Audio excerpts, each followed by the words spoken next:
Berbicara bagi kami, sampaikan isi hati-Mu Tuhan, tegur kami, bangunkan kami. Mungkin banyak yang telah tertidur di hari-hari ini. Kami ingin hidup dalam pertobatan yang sejati. Urapi hamba-Mu yang tidak ada apa-apanya, urapi setiap kami. Di dalam nama Tuhan Yesus, sama-sama kita katakan amin, amin. Tepuk tangan buat Tuhan Yesus, saudara. Haleluya. Silakan duduk Bapak Ibu, Shalom. Apa kabarnya hari ini? Luar biasa, tetap luar biasa ya. Walaupun kita mendengar banyak hal-hal yang sedang terjadi. Siapa yang takut hari-hari ini? Siapa yang siap kalau sudah mau kiamat? Siapa yang belum siap kiamat? Ini selalu ini jemaat ini memang bikin saya bingung. Ditanya yang siapa yang mau Tuhan segera datang? Siapa yang belum mau Tuhan datang? Yang bingung angkat kaki. Tidak ada yang mau angkat tangan, saudara ya. Iya Bapak Ibu, kita sedang ada di hari-hari yang banyak yang kita dengar berita-berita yang menakutkan. Ya, kalau buka berita udah perang ya. Iran, ya Israel serang, ya Iran balik menyerang Dubai, Iran serang ini di Jakarta juga, Jakarta serang Banten, oh salah itu kota, Jakarta serang Banten ya. Jadi hari-hari ini kalau kita mau lihat berita itu, ya rasanya banyak orang imannya ciut. Banyak yang tanya sama saya, Bu, apa yang harus kita lakukan hari-hari ini? Ya semakin cinta Tuhan. Ya, lalu ini berita begini, biarin aja berita, namanya juga berita kan. Ya, Israel hancur. Saya telepon orang yang di sana, enggak apa-apa. Ya wartawan butuh berita. Semua orang butuh berita, media butuh berita. Makanya jangan terlalu scroll. Amin. Tiap hari kerjaannya malah dicari berita-berita itu. Imanmu itu ndak kuat. Tapi kok tiap hari mau denger yang menegangkan. Makanya banyak orang yang imannya mati. Karena iman timbul dari pendengaran akan berita. Bukan. Dulu saya pernah bawa grup ke Israel. Saya harusnya minggu depan berangkat, saudara. Ya, 150 orang. Tapi ya saya sih kalau nggak dilarang dari maskapai, ya saya sih tetap jalan. Tapi ya karena maskapainya yang menunda, tidak boleh berangkat dulu, ya terpaksa saya nggak berangkat dulu. Ya dulu juga saya setiap tahun 2 kali itu berangkat ke Israel. Ya waktu Iran serang berapa ratus drone, bom, rudal masuk ke Israel, kami berangkat ya seminggu sebelumnya. Lah saya tanya peserta gimana mau berangkat nggak? Kalau Bu Debbie berangkat, kami berangkat. Saya bilang kenapa saya jadi taruhannya ya? Ya, terus saya tanya sama suami, bagaimana ya? Ini rudal Iran masuk ratusan loh ke Israel. Saya bilang sama suami, saya minta tanda. Kalau minggu-minggu ini ada berita Iran menyerang balik Israel, Israel menyerang balik Iran, saya tidak mau berangkat. Deal begitu ya, deal. Nggak ada berita Israel serang balik Iran. Kami berangkat. Begitu di pesawat, saya buka HP nih. Ya, HP saya tetap aktif di pesawat. Ya, karena saya ada jaringan khusus. Begitu sudah di pesawat, saya buka HP, WA masuk, ting, ada teman saya kirim berita, Bu, berita terbaru, Israel menyerang Iran. Tapi saya sudah di pesawat. Saya bilang, Tuhan kenapa terlambat beritanya ya? Saya sudah di pesawat, tidak mungkin lompat ini. Tapi ya sudahlah, selalu prinsip saya, kalau belum saatnya mati, tidak. Kalau sudah waktunya mati, tidak usah berangkat di Israel. Di kamar mandi juga bisa. Amin enggak? Lalu kita berangkat, saudara. Tour guide saya bilang begini, Bu, ini Ibu kan mau nginap di Tiberias, di depan Danau Galilea, hotel situ kita selalu.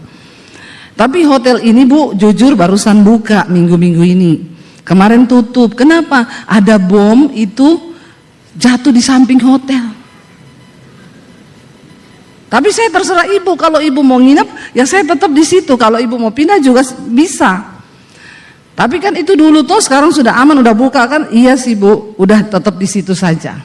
Kalau belum waktunya mati, tidak mati. Lalu masuk ke hotel, langsung saudara kita semua di briefing sama petugas hotelnya. Dikumpul semua peserta. Dalam waktu 1 menit kalau dengar alarm harus langsung ke bunker di bawah tanah. Tidak boleh pakai lift, harus lewat tangga darurat. Nah pada waktu itu ada kayaknya 3 atau 4 opa-opa yang tuli. Semua dengar, opa-opa itu enggak dengar. Semua oke. Begitu jalan ke kamar, suami saya bilang, "Say, itu opa-opa tadi enggak dengar loh." Saya bilang, "Enggak apa-apa, malah aman." Aman mereka kalau enggak dengar. Benar saudara, bangun pagi, saya lagi di kamar mandi setengah 7 pagi, alarm bunyi. Wah kacau, suami saya sudah di luar, sudah selesai mandi. Dia teriak sama saya, "Say, alarm." Saya bilang, "Saya dengar." Terus suami saya tanya, "Jadi bagaimana ini?" Saya bilang, "Kalau kamu mau lari silahkan lari." Kira-kira suami, kalau istrimu bilang begitu, kau lari enggak? Hah, bapak-bapak? Saya mau tanya nih bapak-bapak Surabaya di sini nih.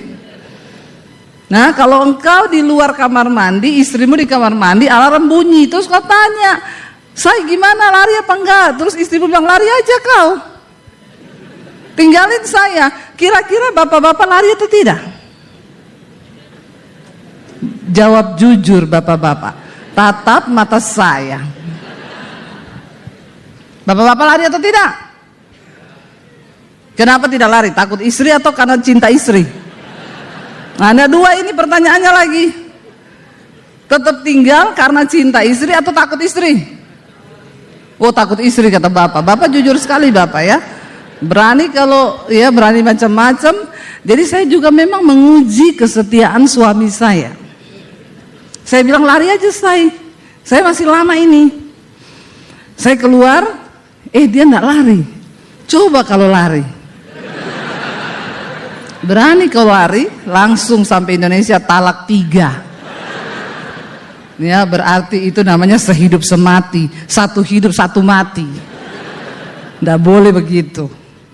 Akhirnya saudara saya tuh telepon sama tour guide saya orang Israel. "Kamu di mana?" "Saya di bunker Abuni." Saya bilang dia, "Kamu masih takut juga sama alarm? Kalian tuh kan udah tiap hari perang. Saya aja nggak takut." Dia bilang, "Masalahnya tadi saya cek di Google, ini bukan alarm perang, tapi alarm gempa bumi." Kalau perang saya sudah tidak takut, tapi kalau gempa bumi saya takut. Saya bilang, puji Tuhan, kita di Indonesia tiap hari gempa bumi, bahkan tanpa alarm. Sudah goyang-goyang nggak bisa lari, pasrah saja tuh. Di Indonesia ini tanpa alarm gempa bumi, di sana ada alarmnya, ada gempa bumi, kita enggak tahu udah roboh aja, berarti sudah ajalnya. Indonesia ini negara beriman saudara, ya bener nggak? Ya pesawat jatuh sudah waktunya toh, pokoknya semua sudah waktu Tuhan. Bagus negara kita ini sangat beriman. Lalu saya bilang sama suami saya bilang, "Itu opa-opa bagaimana ya?" Saya bilang, "Kau lihat ya, mereka itu hidupnya aman, sentosa. Karena mereka tidak mendengar." Kita pergi ke restoran nih, mau sarapan. Mereka itu opa-opa. Cuma mereka di situ yang lagi ngopi. Saya bilang sama suami, "Coba kau tanya." Suami saya tanya, "Pak, tadi dengar alarm?" "Hah? Tadi dengar alarm?" "Hah?" Saya pergi, "Bapak tadi dengar alarm enggak? Alarm bunyi?" "Enggak." Puji Tuhan. Ngopi mereka santai. Yang dengar alarm sudah tunggang langgang di tangga darurat lari ke bunker. Kalau jatuh malah geger otak loh. Iya lah saudara. Tapi ini opa-opa 4 menikmati hidup. Seringkali kau tidak usah dengar-dengar yang begitu-begitu itu. Ya, kalau scrollnya itu melemahkan imanmu, lewati aja, tidak usah didengar. Semua didengar. File Epstein dilihat sampai dilihat, oh itu dimakan sampai rambut-rambutnya bu. Aduh, imanmu tuh pas-pasan. Tidak usah kalau nonton yang horor-horor begitu. Karena iman timbul dari pendengaran. Kita nih harus berjuang hidup dalam pertobatan. Kalau yang kita dengar tiap hari, apalagi kau tidak pernah dengar khotbah, nggak pernah dengar khotbahnya Debbie Basir di YouTube. Jangan lupa subscribe. Nggak pernah dengar khotbahnya Pak Kaleb di YouTube, nggak pernah dengar khotbah gereja. Cuma yang dilihat tuh perang terus. Imanmu sekarat, bahkan mati. Bagaimana kita mau berjuang di akhir zaman hidup dalam pertobatan yang sejati kalau kita ini tidak pernah dengar firman, malah yang didengar yang negatif terus. Buka TV, dengar berita horor. Ya, di darat dengar ya berita mertua adalah maut, ipar adalah maut, saudara adalah maut. Maut semua sudah hidup ini. Ya, banyak hal yang bisa meruntuhkan iman kita hari-hari ini. Makanya ayo kita teguhkan dalam iman, karena orang saudara walaupun dia sudah dipenuhi Roh Kudus bisa dia itu murtad. Apa yang membuat murtad? Ya karena kita tidak menjaga api itu. Coba kita lihat bersama. Ya, kita baca dulu. Ini tadi saya kasih ayatnya beda, tapi saya dapat lagi beda ini ya, maaf multimedia ya. Ibrani 6 ayat 4 sampai 8. Ibrani pasal 6 ayat 4 sampai 8. Tadi ini saya tidak kasih ke multimedia, yang saya kasih lain. Tapi Tuhan bicaranya lain. Saya baru dapat waktu tadi duduk di situ. Ibrani 6 ayat 4 sampai 8, yuk baca bersama. 1, 2, 3. Sebab mereka yang pernah diterangi hatinya, yang pernah mengecap karunia surgawi, dan yang pernah mendapat bagian dalam Roh Kudus, dan yang mengecap firman yang baik dari Allah, dan karunia-karunia dunia yang akan datang, namun yang murtad lagi, tidak mungkin dibaharui sekali lagi sedemikian hingga mereka bertobat. Sebab mereka menyalibkan lagi anak Allah bagi diri mereka dan menghinanya di muka umum. Sebab tanah yang menghisap air hujan yang sering turun ke atasnya dan yang menghasilkan tumbuh-tumbuhan yang berguna bagi mereka yang mengerjakannya, menerima berkat dari Allah. Tetapi jikalau tanah itu menghasilkan semak duri dan rumput duri, tidaklah ia berguna dan sudah dekat pada kutuk yang berakhir dengan pembakaran. Hidup kita, hati kita diibaratkan seperti tanah. Firman Tuhan itu melambangkan air. Ayat ini berkata, kalau tanah yang terus mengisap air hujan yang sering turun ke atasnya, yang menghasilkan tumbuh-tumbuhan yang berguna bagi mereka yang mengerjakannya, itu menerima berkat dari Allah. Tanah itu diberkati Tuhan karena dia menghasilkan sesuatu yang berguna bagi orang banyak. Tetapi jika tanah itu menghasilkan semak duri dan rumput duri, tidaklah ia berguna dan sudah dekat pada kutuk yang akan berakhir dengan pembakaran. Ya, hidup kita, hati kita itu ibarat tanah. Kita ini tiap hari dengar firman. Yang disiram ini firman Tuhan, saudara. Dan harusnya firman yang masuk dalam hati kita ini bertumbuh dan menghasilkan buah. Kalau hidup kita menghasilkan buah dan hidup kita berdampak bagi orang lain, maka Tuhan akan memberkati. Tapi kalau hidup kita tidak berbuah, tidak berdampak, tidak membawa berkat bagi orang lain, maka sudah dekat dengan kutuk dan berakhir pada pembakaran, yaitu kebinasaan kekal. Coba kita bertanya pada diri kita sebelum kiamat, sudahkah hidup kita ini berdampak? Sudahkah pertobatan kita ini berdampak? Orang yang hidupnya berbuah itu pasti berdampak. Coba bapak-bapak kau pulang nanti tanya sama istrimu, aku ini hidupku ini selama ini berdampak nggak? Ya, jujur loh ngomong. Kalau istrimu bilang berdampak, dampak buruk.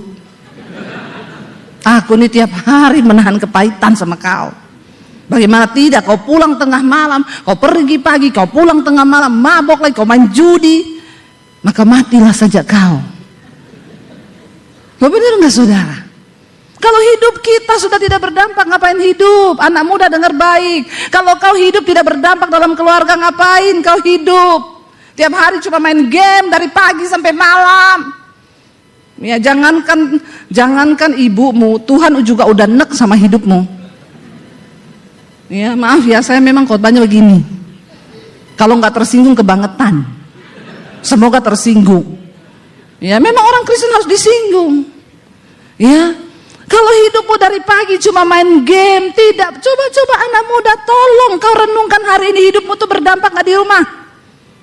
Ya, atau mamamu lebih senang, aku ini sebenarnya senang anakku ini mau dititip di mana ya? Karena sudah tidak berdampak. Tiap bangun pagi lihat HP, dari sini pindah ke sana, pindah ke situ, buka TV. Ngapain kau hidup? Ya, hidup tuh berdampak, amin. Berdampak apa kek? Bangun pagi bantu cuci piring atau nyapu atau apa-apa kek, setidaknya bisa dilihat mata gitu. Saya bingung orang-orang sekarang ini hidup sudah tidak berdampak, pede lagi. Benar nggak saudara? Ya, pede. Bikin status, semua akan indah pada waktunya. Kau ini kelamaan tidur, bangun kau bangun, kayak racun. Ya, jangan begitu. Hidup ini harus berdampak. Pertobatan yang sejati itu membawa hidup kita ini berdampak, sehingga hidupmu bisa dinikmati oleh banyak orang, dan Tuhan akan memberkati. Untuk memberkati orang juga Tuhan harus ada alasan. Kalau nggak ada alasan kau diberkati, buat apa? Ya, buat apa saudara? Ayo kita dengar firman, resapi di hatimu supaya firman itu tumbuh. Kalau firman itu tumbuh, menghasilkan buah.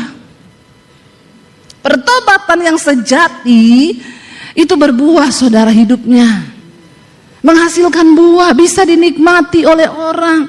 Sehingga kalau kita datang orang senang, kalau ada dia aku senang loh. Senang aja gitu. Jangan kau datang orang, ada dia, pasti pinjam duit. Bertobat ya. Hari-hari ini dunia ini sedang gelap, dan dunia membutuhkan kita ini sebagai orang-orang yang hidup berdampak, menjadi duta-duta Kristus lewat hidup kita. Ya, kita bisa menjadi orang yang memberkati banyak orang. Kalau enggak dari uang, ya jadilah berkat dalam hal yang lain. Di jalan yang sabar. Amin. Ya. Karena ngeri sekarang saudara. Kita baca berita, anak 12 tahun bunuh mamahnya. Mamahnya loh dibunuh. Lagi tidur ditikam pakai pisau, mati pendarahan. Kenapa? Tersinggung, tiap hari dimarahin mamanya, main game terus. Ini setan bekerja luar biasa hari-hari ini. Ya, banyak sekali. Ya, kemarin juga saya lihat di Bekasi, satu keluarga dibunuh sama anak nomor 2-nya remaja. Dia tersinggung, mamanya sering marahin dia dan katanya dia dibedain sama kakaknya. Ya, ini kan orang-orang, dan semua saudara ketika ditanya, kenapa kamu nekat bunuh mamamu, anak 12 tahun perempuan? Dia bilang, saya terinspirasi dari game online. Jadi ini setan sekarang, dia nggak kerja dengan hal-hal yang menakutkan. Handphone yang kau pegang itu setan itu. Setan, anak-anak muda hati-hati. Waktumu dicuri setan, tiap hari habis waktumu tuh scroll terus. Ya, main game terus. Terus hidupnya berdampak apa? Ibu-ibu, nanti pulang tanya sama suamimu, Pak, aku ini hidup berdampak gak buat kau? Ya, supaya kau dengar juga dari suamimu. Saya ini sangat berdampak. Saya tidak boleh pergi lama-lama. Suami saya nyariin saya. Ya, biar cuma pergi seharian sama siapa, saya udah belum pulang, kangen loh, kangen. Berarti kan aku berdampak. Amin. Jangan sampai aku pergi dulu ya, mau nginep 3 hari. Kenapa enggak seminggu, say? Nah, itu berarti kau juga berdampak buruk. Ya, kita ini hidup harus berdampak. Suami istri saling tanya. Ya. Jangan cuma tanya, "Pak, kalau misalnya nih ada istri yang tanya, Pak, saya ini kan sekarang hidup ya. Misalnya nih aku mati nih. Terus kau kawin lagi. Terus di surga nanti kau pilih saya atau istri barumu?" Suaminya stres ditanyain begitu. Dia bilang, "Jawab." Suaminya bilang, "Kan kau belum mati." Ini seumpama saya mati, kau kawin lagi. Terus nanti di surga kau pilih aku atau istri barumu. Suaminya bilang, "Saya pilih di neraka aja." Dia sudah bayangkan ketemu 2 istri di surga. Ini baru 2 istri nih, ya. Makanya banyak yang pilih sama bidadari. Jangan ya, Dek ya. Jangan, saudara. Biarlah hidup kita ini berdampak. Ada istri bilang sama suaminya gini, "Pak, kalau kau mati aku juga mau ikut mati." Suaminya stres. Aduh, bukan cuma di dunia saya ini, di sorga pun dia mau ikut lagi. Karena hidupnya itu tidak berdampak. Sampai suaminya, aduh, udah di dunia saya begini, kayak di neraka, di sorga pula dia ikut. Mending enggak deh. Ya, jadi ibu-ibu, kita bisa menjadikan dunia ini jadi sorga kalau hidup kita berdampak. Bapak-bapak, hidupmu juga harus berdampak. Karena waktu kita berdampak baik bagi orang lain, maka apa yang kau tabur itu akan kau tuai. Jangan cuma sibuk tuntut suamimu berubah, jangan cuma sibuk tuntut istrimu berubah, tapi kita dulu yang harus berubah. Ya, dulu kan saya sama suami begitu, baru nikah. Layani dia, bikin kopi, bikin sarapan, bikin ini. Begitu sudah punya anak 1-2, tidak ada pembantu. Bulan madu mulai hilang. Loh? Urus anak sendiri tanpa pembantu. Ya.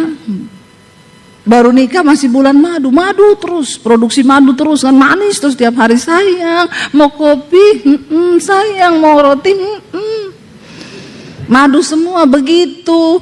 Anak 2 lahir, nggak ada pembantu, keuangan menipis, madu hilang, yang tersisa tinggal lebah. Ya toh, kalau madu hilang yang tersisa apa? Lebah. Apalagi kalau kayak saya ini lebah hutan, sekali entuk mati. Ya, jadi keadaan bisa merubah orang ternyata. Saya yang tadinya ramah masih bulan madu toh, wah menipis, saudara. Ya, madunya habis, urus anak sendiri, nggak ada pembantu. Ya, saldo juga kurang. Iya kan, saldo kurang itu kan menyebabkan kemacetan. Ya, di jalan tol baca nggak itu tulisannya? Saldo kurang menyebabkan kemacetan. Jadi yang muda-muda kalau mau nikah pastikan saldonya ada, supaya tidak macet rumah tanggamu. Kau pikir itu token listrik bunyinya lagu dangdut? Tidak. Ya, jadi tolong dipikir. Jadi saudara akhirnya mulai berkurang nih. Saya sudah bertobat, sudah jadi pengkhotbah, sudah. Tapi ketika keadaan susah, capek, lemah, nggak ada duit, ternyata manusia lama bisa balik. Dan itu tadi, madu jadi lebah. Ya, pagi-pagi dia bangun, "Say, kopinya mana?" Saya bilang, "Kau punya tangan 2 kaki 2 toh? Bisa kan kau bikin kopi sendiri toh?" Terus dia bilang, "Ih, kenapa istri saya jadi begini?" Saya bilang, "Bikin sendiri sana di dapur. Sama-sama kita punya tangan 2 kaki 2. Nggak usah punya karunia bos jadi suami. Ya, saya juga mau diratukan." Ya, harusnya kalau minta diratukan nikahnya sama raja toh. Jangan nikah sama yang saldo kurang. Kalau kau tidak siap jadi babu. Iya enggak? Ya, jadi saya waktu itu saudara bisa ternyata pertobatan terkikis karena keadaan. Ya, sana di dapur bikin sendiri. Suami saya ke dapur, dia tanya, ini gula yang mana? Di toples yang tulisnya garam. Kenapa ditulis garam? Biar nggak ketahuan semut. Kan kayak bapak-bapak itu, Wanto ditulis Wanti, ditulis Wanto di HP. Santi ditulis Santo, biar nggak ketahuan istri, toh. Bertobat. Ya, suami saya itu sabar, ndak bisa marah. Wong Solo, kalau ngomong nyaris tak terdengar. Ya, saya selama menikah bisa pencitraan, ternyata bertahan cuma 1 tahun. Waktu mulai hamil, datang kesusahan, pertobatan bisa hilang loh, bisa loh. Manusia lama muncul, malah lebih ganas. Tadi kan kita baca tuh ayat itu. Yang pernah diterangi hatinya, pernah mengecap karunia Roh Kudus, pernah dijamah Roh Kudus, tapi akhirnya murtad lagi. Untung saya belum sempat murtad. Baru murtad rohani sedikit-sedikit. Belum sampai menyangkal Tuhan Yesus sih. Ya, lalu saya marah. Kalau udah begitu tiap hari akhirnya marah, rumah tangga ribut, yang ada tuntut menuntut, firman Tuhan sudah lupa semuanya. Ya, sampai satu kali saudara saya dapat ayat yang berkata, lakukanlah segala sesuatu yang kamu lakukan, entah dengan perbuatan atau dengan perkataan, lakukan itu seolah-olah untuk Tuhan dan bukan untuk manusia. Kenapa kita perlu baca firman? Kenapa kita perlu dengar firman? Kita dengar tiap hari belum tentu aja itu bisa masuk langsung ke hati dan tubuh. Apalagi kalau tidak pernah didengar. Parah saudara. Saya dengar ayat itu nancep. Ya, Roh Kudus masih bicara. Saya mulai praktekkan. Rumah kotor, saya ngepel untuk Tuhan. Amin ibu-ibu. Ya, jangan, kalau untuk Tuhan kan kita ngapel sukacita enggak? Sukacita, tapi kalau untuk anak dan suami, kayak anjing galak kita. Ya, tiap hari bergonggong terus. Wow, wow, wow, wow, wow. Tapi kalau kita lakukan untuk Tuhan, senang hati loh. Suami saya bilang, mana kopinya? Mau marah, lakukan untuk Tuhan. Saya ke dapur, saya kasih kopi, kasih krim, saya aduk untuk Tuhan. Kalau untuk suami saya kasih sianida. Kenapa banyak orang bikin kopi pakai sianida? Karena dia bikin kopi dengan hati yang marah. Benar enggak? Kalau hatinya penuh Roh Kudus, masa dia taruh sianida? Enggak mungkin. Karena Roh Kudus nggak bisa bunuh orang. Setan bisa.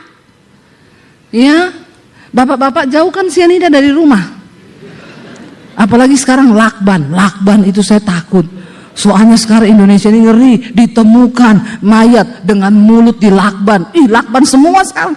Jadi saya kalau lihat lakban di rumah, jauh-jauh itu lakban tuh, ya sembunyi di tempat yang terasingkan. Ngeri Indonesia sekarang, motifnya tuh aneh-aneh loh. Ya, lakban bisa bunuh orang sekarang ternyata. Bisa kita berubah, bisa. Ya, tinggal kita nih mau terus hidup dalam pertobatan atau tidak. Mau dengar Roh Kudus, firman, atau mau dengar daging kita. Jadi saya saudara, waktu dia minta kopi saya, untuk Tuhan. Nggak bisa marah kalau untuk Tuhan. Amin. Saya kasih sama suami. Lama-lama saya mulai berubah. Enggak, saya lakukan untuk Tuhan. Mandiin anak untuk Tuhan, untuk Tuhan. Kalau enggak dulu biru-biru. Ya. Sekarang saudara makin kesini tuh orang sakit jiwa makin banyak loh. Makanya saya tanya-tanya anak-anak muda sekarang cewek pada nggak mau nikah. Indonesia angka pernikahan turun loh, banyak. Mulai terjadi kayak di luar negeri juga. Saya tanya, kamu kenapa nggak mau nikah?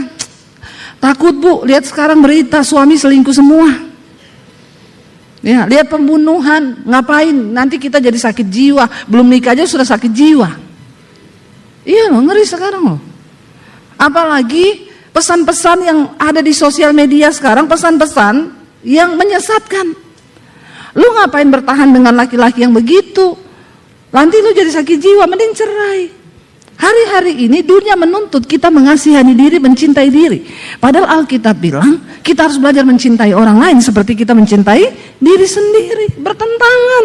Makanya tingkat perceraian naik, tingkat pernikahan turun. Di Indonesia sekarang orang takut nikah karena berita bagaimana perselingkuhan terjadi. Aneh-aneh saudara kalau lihat berita sekarang. Kita perlu mendengar firman Tuhan.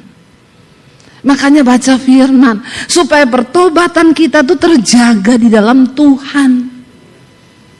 Kita bertobat setiap hari, setiap menit, setiap detik. Waktu saya mulai lakukan firman Tuhan, satu saat suami saya datang, bikinin saya kopi. Saya mau kopi enggak?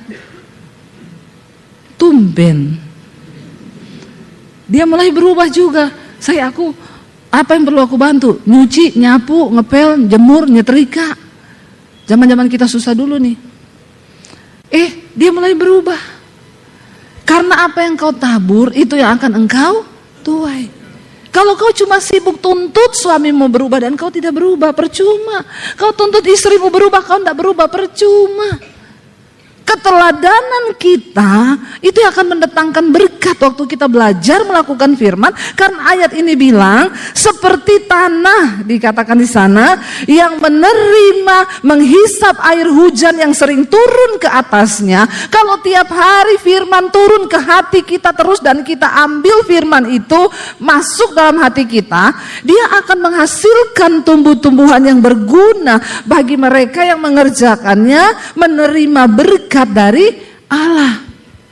Semakin diberkati hidup kita. Kalau ada orang yang hidupnya tidak diberkati, jadi Kristen, begitu terus nggak pernah berubah, ada yang salah saudara. Kau pasti nggak hidup dalam pertobatan yang sejati. Karena firman Tuhan bilang, bukan tanganku yang kurang panjang untuk menolongmu, tapi dosamu, kejahatanmu itu yang menjadi penghalang berkat Tuhan tercurah. Saya sudah melihat orang yang bertobat, yang mau belajar sungguh-sungguh bertobat dan hidup dalam firman Tuhan, hidup berubah, nasib juga ikut berubah. Karena perubahan nasib itu mengikuti perubahan karakter. Amin. Waktu karakter kita berubah, hidup kita berubah, maka nasib juga berubah. Karena Tuhan yang memberkati. Tapi sebaliknya orang yang pernah mengecap dikatakan, mereka yang pernah diterangi hatinya, pernah mengecap karunia surgawi, pernah mendapat bagian dalam Roh Kudus. Mereka yang mengecap firman yang baik dari Allah serta punya karunia-karunia akan dunia yang akan datang. Namun mereka murtad lagi, tidak mungkin. Ini yang namanya, Alkitab bilang dosa yang tak terampuni, menghujat Roh Kudus. Orang yang murtad begini, dia menghujat Roh Kudus. Tiap hari Roh Kudus suruh dia tobat, dia nggak tobat-tobat. Itu dosa yang tidak terampuni. Hari ini kau marah sama istri, Roh Kudus bilang jangan marah sama istrimu, berdamai. Percuma. Kau ikuti terus keinginan dagingmu. Makanya ayat itu bilang ada satu dosa yang tidak diampuni, dosa menghujat Roh Kudus, pasti binasa. Apa yang bisa membuat kita bertobat? Roh Kudus. Waktu kau baca firman, Roh Kudus kasih kita kuasa. Asal kau buka hati dan berkata, Tuhan aku mau. Roh Kudus tolong aku mau melakukan firman ini. Orang-orang yang merokok, berapa banyak yang masih merokok di sini? Jangan angkat tangan. Saya baptis ulang kau, saya rendam 15 menit. Supaya kau buka mata di rumah Bapa di sorga. Lebih baik tubuhnya binasa tapi jiwanya selamat. Ya. Jangan bilang gak bisa Bu, saya gak bisa stop rokok karena kau mencoba dengan kekuatanmu. Tapi coba kau berdoa minta Roh Kudus aku mau. Ubahkan aku mau stop rokok. Banyak kok kesaksian orang yang berdoa besok sudah gak pengen lagi loh. Tapi kalau kau ikuti keinginan dagingmu terus silakan. Masih tanya lagi, emang orang Kristen dilarang merokok? Di mana ayatnya Bu Pendeta? Saya jawab di Alkitab tidak ada, di pom bensin banyak. Kau baca sana dilarang merokok gede sekali. Apa hubungannya Bu Pendeta? Kau sedangkan di pom bensin tidak diterima, apalagi di sorga. Di pom bensin saja kau tidak layak masuk, apalagi di sorga. Amin apa amin?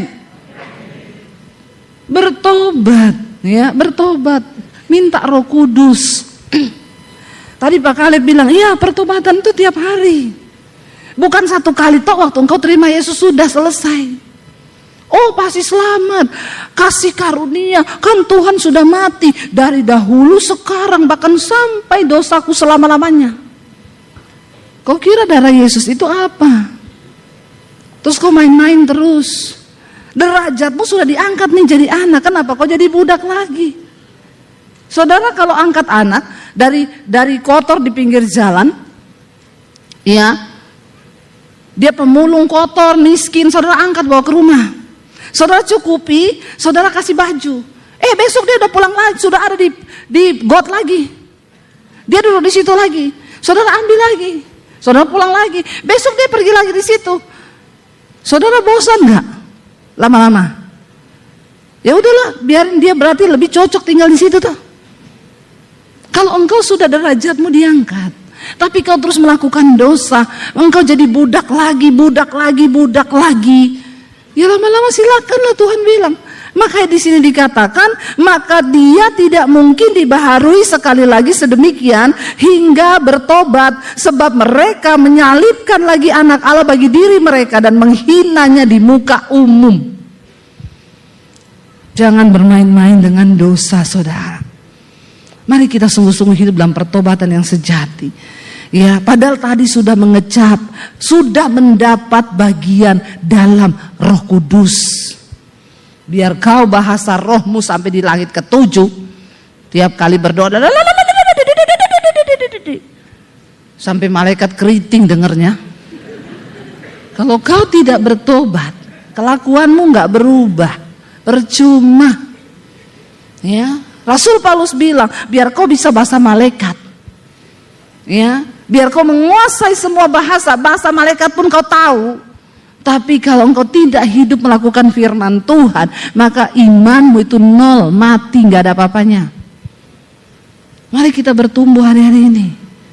Mau kiamat besok, mau kiamat nanti kapan, biarin. Yang penting kita sudah bertobat, benar nggak? Ya, yang penting kita sudah bertobat, itu aja.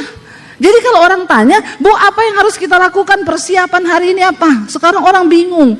Saya baca kemarin pengusaha-pengusaha di Dubai mulai pindahkan uang-uang mereka, taruh di Singapura, di Hong Kong, di yang negara aman. Ya puji Tuhan lah kalau kita ini uangnya pas-pasan. Nggak usah bingung-bingung toh. Yang banyak duit pusing loh saudara. Ya makanya jangan minta-minta kaya-kaya banget, amin. Karena kalau terlalu kaya kau juga pusing. Ya biasa aja hidup ini, biasa. Ada orang loh takut mati, kenapa Bu? Nanti kalau mati warisan saya buat siapa? Kalau saya mati, kalau perang mati terus warisannya buat siapa? Masih dipikirin loh. Lebih indah sorga Pak. Nggak usah pikirin warisan lagi di bumi. Makanya orang tuh jangan kebanyakan duit, jangan. Ya, kalau sekarang sudah kebanyakan bagi-bagi aja. Amin enggak? Yang amin ini yang nggak ada duit, yang pengen dibagi. Yang ada duit enggak amin dia. Enggak amin yang ada duit. Saudara, mari kita nih bertobat, ya. Mau kiamat kapan? Oke, nanti malam, besok oke. Kenapa? Aku siap Tuhan. Karena aku sudah hidup dalam pertobatan. Kita akan memperoleh kekekalan. Ya, lebih indah surga daripada dunia, saudara. Enggak percaya? Hah? Mau rasa? Ya, orang itu udah tahu firman Tuhan bilang surga itu indah, tapi takut mati semua. Ya, makanya dia bikin lagu, Tuhan peluk aku sebentar saja, karena kalau lama mati. Makanya dia bilang sebentar saja Tuhan, jangan lama. Kalau lama pindah alam, Yerusalem baru. Ya, hidup ini. Ya kalau saudara percaya firman Tuhan, saya ini pernah ketemu orang yang sudah mati beberapa kali, mereka cerita di sana tuh enak banget Bu, dan disuruh pulang nggak mau pulang. Saya juga dulu pernah saudara tidur nyenyak banget siang-siang, terus ada suara yang bilang begini, kalau kau tidur terus kau mati loh. Tapi saya rasanya nggak mau bangun karena enak banget. Tapi saya harus bangun karena saya pikir nanti saya mati suami saya kawin lagi, bangun saya. Bangun. Maksudnya anak saya masih kecil-kecil, Dia kawin lagi, dapat istri, waduh ya, sekejam ibu kota. Saya enggak mau, saudara. Jadi saya bangun lagi saya. Tapi orang memang yang pernah mati itu, dia disuruh pulang, kesaksian mereka enggak mau mereka pulang. Tuhan, saya mau di sini aja, indah, saya enggak mau. Tuhan bilang belum waktunya pulang, kau pulang. Saya bingung, yang di Surabaya nih masih betah semua di dunia ini. Ya, enggak ada yang pengen Tuhan cepat datang. Jadi kalau orang tanya, Bu Debbie, kita harus ngapain ya? Melihat keadaan zaman begini nih mau ngapain? Bertobat, bertobat. Cuma itu jawaban saya, bertobat, hidup dalam pertobatan. Mau Tuhan datang nanti malam, mau besok, mau lusa, terserah. Bagian kita hidup dalam pertobatan, mengejar perkenanan Tuhan. Supaya kapanpun Tuhan datang, kita sudah siap. Ya, mulai bayar-bayar utang yang ada utang. Amin. Jangan kau bilang sudah Yesus bayar utangku. Utang dosa Yesus bayar, utang duit kau bayar sendiri. Jangan kau libatkan Yesus lagi. Makanya ada debt collector nagih utang pakai ayat. Tuh, hai Lukas, keluarlah kau dari sana. Sebab tertulis, ya, kau tidak akan mungkin keluar dari sana kalau kau tidak membayar hutangmu. Ini sekarang aneh-aneh, saudara. Jadi mari kita hidup hari-hari ini dalam pertobatan. Mari kita mengejar perkenanan Tuhan. Ya, supaya saudara kita tidak berakhir pada kutuk, yang akan berakhir dengan pembakaran. Artinya kebinasaan kekal. Biar kita mau bilang, Tuhan, ubah hati kami dan hidup kami hari-hari ini. Supaya hati kami jadi tanah yang subur. Saya undang para imam musik maju ke depan. Waktunya sudah habis. Firman Tuhan berkata, biar tanah hati kita ini menjadi tanah yang subur. Supaya hidup kita ini diubahkan. Kalau kau dengar firman, terima firman itu. Dan minta Roh Kudus bekerja. Supaya firman itu terjadi di hidup